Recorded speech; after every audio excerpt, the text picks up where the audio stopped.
Our self-esteem, or self-value, depends on the value of the features associated to ourself. If we are rich, tall, and healthy and think that these features are positive, our self-esteem will be high. If we are poor, sick, and unemployed, and think that these features are negative, our self-esteem will be low. It is often believed that the features' values are absolute and immutable. But history shows that this is not the case. Having a fair complexion was once considered positive because it was associated to a higher social status. Today, being tanned is positive. This proves that features' values are relative and plastic. Values can be changed by association. If we associate a negative feature with a positive feature, the value of the first feature will increase. Marketing uses this principle with influencers, whose presence increases a product's reputation. We want to apply this method to our negative features, which cause our low self-esteem. This series of videos highlights some common negative features, proposing for each of them a list of people who share the feature. Knowing that we are not alone may help to render them less negative and more tolerable. Enjoy!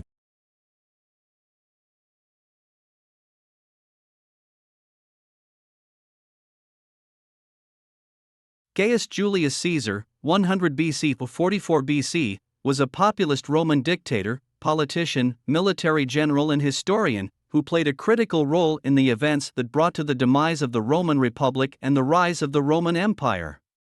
He also wrote Latin prose. In January 49 BC, Caesar was with the army on the northern bank of the Rubicon River, which at the time marked the border between Gaul and the territory of Rome. The Senate had ordered him not to cross the river, otherwise he would have been considered an enemy of the state.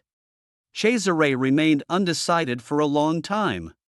The historian Asinius Pollio, who was present, said he heard Caesar say, "If I give up crossing this river, the ruin will be mine alone. If I go through it, it can be for everyone." In the end, Caesar decided to take the risk and crossed the Rubicon, pronouncing the phrase, "The die is cast." Rosa Louise Macaulay Parks, 1913 to 2005, was an American activist in the civil rights movement best known for her pivotal role in the Montgomery bus boycott. The United States Congress has called her the First Lady of Civil Rights and the Mother of the Freedom Movement. On December 1, 1955, in Montgomery, Alabama, Parks disobeyed bus driver James Blake's order to relinquish her seat in the colored section to a white passenger, after the whites-only section was filled. She was arrested for violating Alabama segregation laws. Parks' act of defiance and the Montgomery bus boycott became important symbols of the movement. She became an international icon of resistance to racial segregation.